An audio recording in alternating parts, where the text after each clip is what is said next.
इसे हिंदू निधि ने प्रकाशित किया है।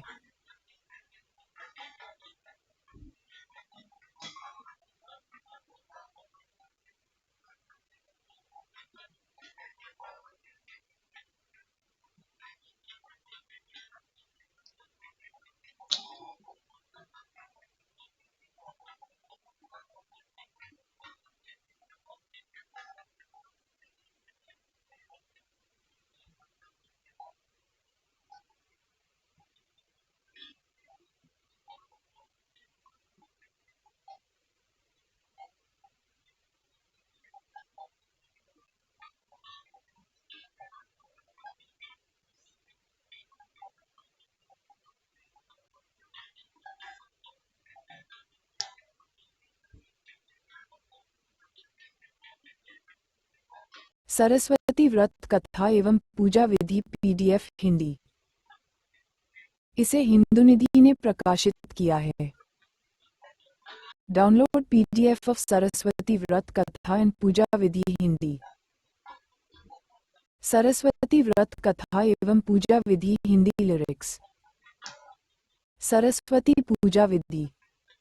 माँ सरस्वती की पूजा से पहले स्नान कर स्वच्छ पीले वस्त्र धारण करें। पूर्व या उत्तर दिशा की ओर मुख करके बैठें।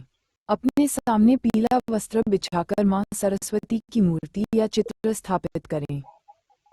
इसके बाद सबसे पहले कलश की पूजा करें, फिर नवग्रहों की पूजा करके माँ सरस्वती की उपासना आरंभ करें।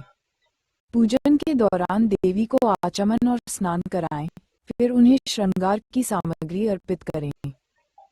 इसके बाद रोली, मौली, केसर, हल्दी, चावल, पीले फूल, पीली मिठाई, मिश्री, दही, हलवा आदि का प्रसाद मां को अर्पित करें और ध्यान में बैठें। मां सरस्वती के चरणों में श्वेत चंदन लगाएं तथा पीले और सफेद फूल अर्पित करें। फिर ओम में सरस्वती नमः मंत्र का जाप करें। यदि शिक्षा में बाधा हो रही हो तो इस दिन विशेष पूजन करने से सभी बाधाओं से मुक्ति प्राप्त होती है। सरस्वती व्रत कथा। सत्ययुग में सुकेत नामक एक धर्मपरायण राजा राज्य करता था। वह अपने प्रजा की भलाई के लिए हमेशा तत्पर रहता था। उसकी पत्नी सुवदी अत्यंत सुंदर और धार्मिक प्रवृत्ति की थी। एक दिन दुश्मनों ने सुकेत के राज्य पर हमला कर दिया। युद्ध में शत्रु अधिक शक्तिशाली थे, जिससे राजा को अपनी रक्षा के लिए युद्धभूमि से पीछे हटना पड़ा। जब रानी सुवदी ने ये देखा तो वह भी अपने पति के साथ जंगल की ओर निकल पड़ी।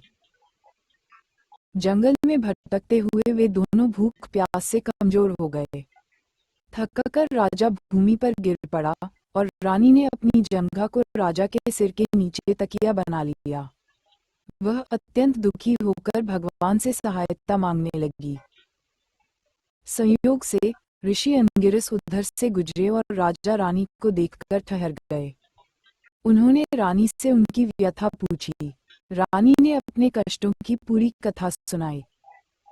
ऋषि ने उन्हें सांत्वना दी और कहा कि उनके दुखों से मुक्ति पाने का एक उपाय है। उन्होंने उन्हें पंचवटी तालाब के पास स्थित दुर्गा क्षेत्र में जाकर देवी दुर्गा और मां सरस्वती की श्रद्धापूर्वक पूजा करने की सलाह दी। राजा और रानी ऋषि के साथ दुर्गा क्षेत्र पहुंचे। उन्होंने पवित्र तालाब में स्नान किया और फिर विधिपूर्वक षोडशोपचार विधि से मां दुर्गा और मां सरस्वती की पूजा की। यह अनुष्ठान 9 दिनों तक चला। 10वें दिन हवन और विभिन्न दानों के साथ व्रत का समापन हुआ। देवी के आशीर्वाद से रानी को पुत्र रत्न की प्राप्ति हुई, जिसका नाम सूर्य प्रताप रखा गया। वह एक वीर और पराक्रमी योद्धा बना। बड़ा होकर सूर्य प्रताप ने अपने पिता का राज्य पुनः प्राप्त किया और अपने माता पिता को वापस राजमहल ले गया। तब से रानी सुवदी प्रति वर्ष इस व्रत को करती रही और सदैव सुखी रही। जॉइन हिंदू निधि व्हाट्सएप चैनल।